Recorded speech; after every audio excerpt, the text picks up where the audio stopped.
connais bien ce quartier. À l'époque, c'était le quartier des Halles, avec une animation formidable toute la nuit, les camions qui passaient sur tous les trottoirs, il y avait des monceaux de cageots, et puis évidemment les Halles magnifiques, avec les fameux pavillons Baltard qui malheureusement ont été détruits. Il en reste un ou deux quelque part en grande banlieue. Et c'était une animation magnifique. Et pour moi, gamin, me balader le soir dans cette ambiance, c'était vraiment un privilège. J'ai eu la chance d'assister en direct à la libération de Paris, avec les troupes de Leclerc qui rentraient dans Paris et qui se battaient contre les troupes allemandes. Rue de Rivoli, ici, c'était donc tout à fait des moments extraordinaires et que je n'oublierai jamais. Les fameux forts des Halles qui transportaient des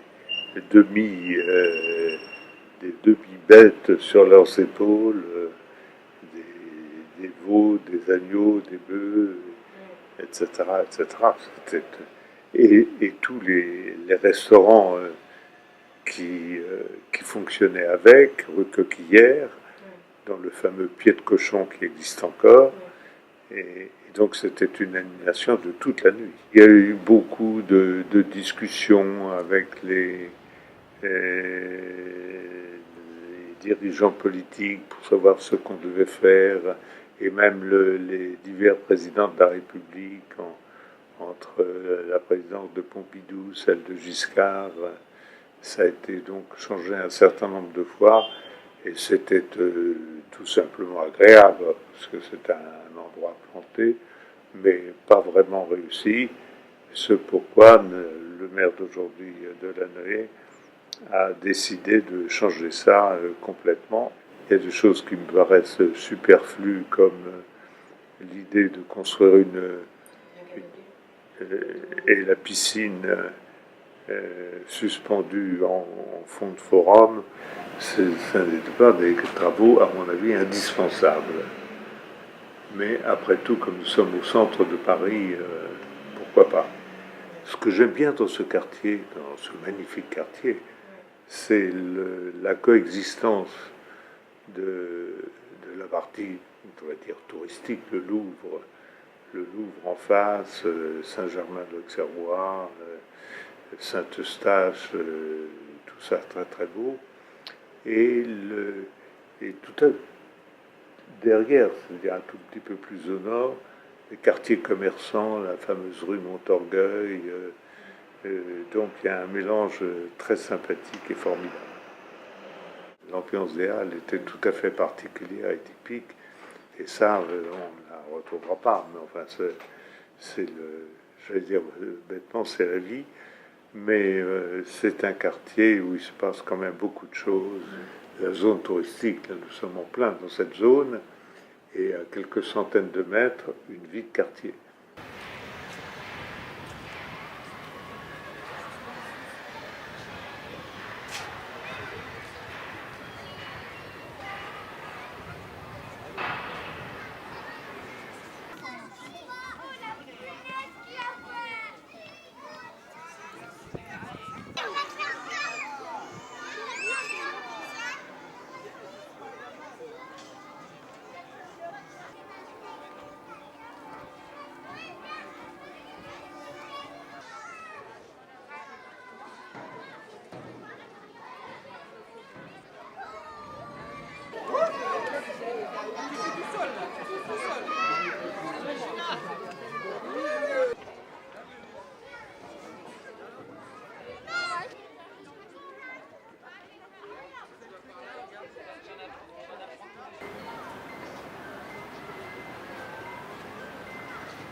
Vous pouvez me parler un petit peu comment c'était avant, en fait, avant les transformations faites par Pompidou? Oui, bon bah oui, oui, il y avait les pavillons Baltard, c'est un peu dommage qu'on les ait détruits, mais bon. Et ensuite, on a fait un jardin qui n'était pas extraordinaire, mais qui avait le mérite d'avoir une architecture végétale qui avait été dessinée par un monsieur qui s'appelle François-Xavier Lalanne, qui est un très grand architecte. Et on a massacré et compressé tout ce que monsieur Lalanne avait fait. On a coupé 400 arbres un jour au petit matin pour éviter que les habitants du quartier ne s'en émeuvent. Et on a construit magnifiquement cette belle piste en béton qui n'a aucun sens parce qu'elle est mal orientée.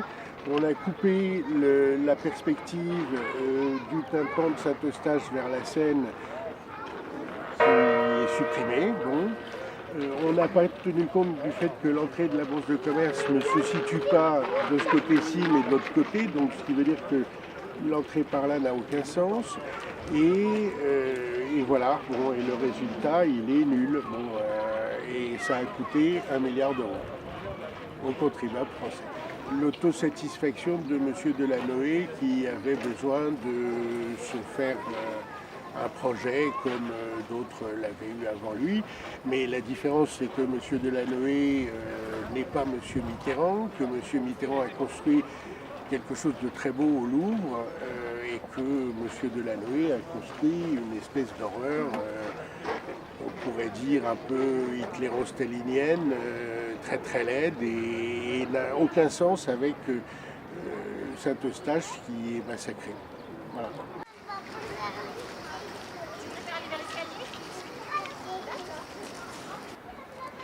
Un peu comme ça, mais c'est pas mal. Ah, je la vois. Elle est loin là. Ouais, mais elle part.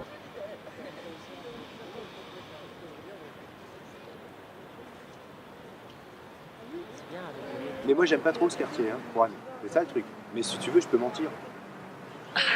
Non, ne mens pas. Non, non, dis-moi la Mais, vérité. c'est la vérité. Pourquoi t'aimes pas les quartiers? Pourquoi je n'aime pas les Halles? Ouais. Eh bien, comme je te disais, si tu écoutes mon père, ici c'était un vrai lieu de rencontre. Entre les manouches, les mecs qui venaient jouer du Django, et évidemment tous les arrivages de légumes. Il y avait un mélange de population. Et aujourd'hui, c'est encore le cas. Mais je sais pas, les gens se regardent plus. Et puis, ils nous ont pondu une horreur. C'est-à-dire, ils font la même erreur que sous Pompidou, les horreurs. Pas tout, évidemment, mais une espèce de truc comme ça. Alors qu'on a envie que d'une seule chose à Paris, c'est que le regard se porte au plus... Ouais, dis-moi. On a envie que le regard porte au plus loin. Et là, ils nous ont construit une espèce de structure nouveau qui, dans 15 ans, risque de déplaire. Et puis là, alors aussi la politique de la taupière et du jardin, comme ça, ne me plaît pas. J'aurais préféré des bancs, des arbres, des endroits où des gens puissent mettre des étals, vendre des légumes, se rencontrer. Donc là, on n'a pas le droit d'aller là. Donc on a le droit juste de serpenter sur ce petit chemin là. Enfin serpenter, je ne sais pas si c'est autorisé. Mais voilà, il y a une allée, on n'a pas le droit d'aller là, on n'a pas le droit d'aller là. Là, derrière toi, il y a un toboggan extraordinaire. Tous les mioches qui passent ici voient le toboggan, ils ont envie d'y aller. Non, on n'a pas le droit avant 7 ans. Sinon, le samedi matin, de 8h, vient me dire la responsable, 8h à 11h. On est où? C'est le régime disciplinaire ou c'est un jardin? Bien. C'est vrai. Donc les halles, voilà. Et puis après, c'est une histoire de gros sous, de copinage, d'accointance. Non, tout ce truc rationalisé à l'extrême me déplaît. Ouais. J'aurais aimé plus d'espace pour les yeux, Ouais. plus de liberté pour les enfants, moins de règles. Par contre, c'est un bel endroit de surveillance. C'est-à-dire que tous les mecs qui sont postés dans les fenêtres là-bas peuvent surveiller le jardin, tout est ouvert. C'est assez facile. Il y a aussi ça, l'omniprésence de l'œil, Ouais. du politique, du répressif. Là, tu as de quoi surveiller. C'était moins le cas avant. Plus d'allées d'arbres, etc., etc. Donc non, j'aime moins. À partir du moment où il y a moins d'espace de liberté, j'aime moins. Hé, hey, Poupou!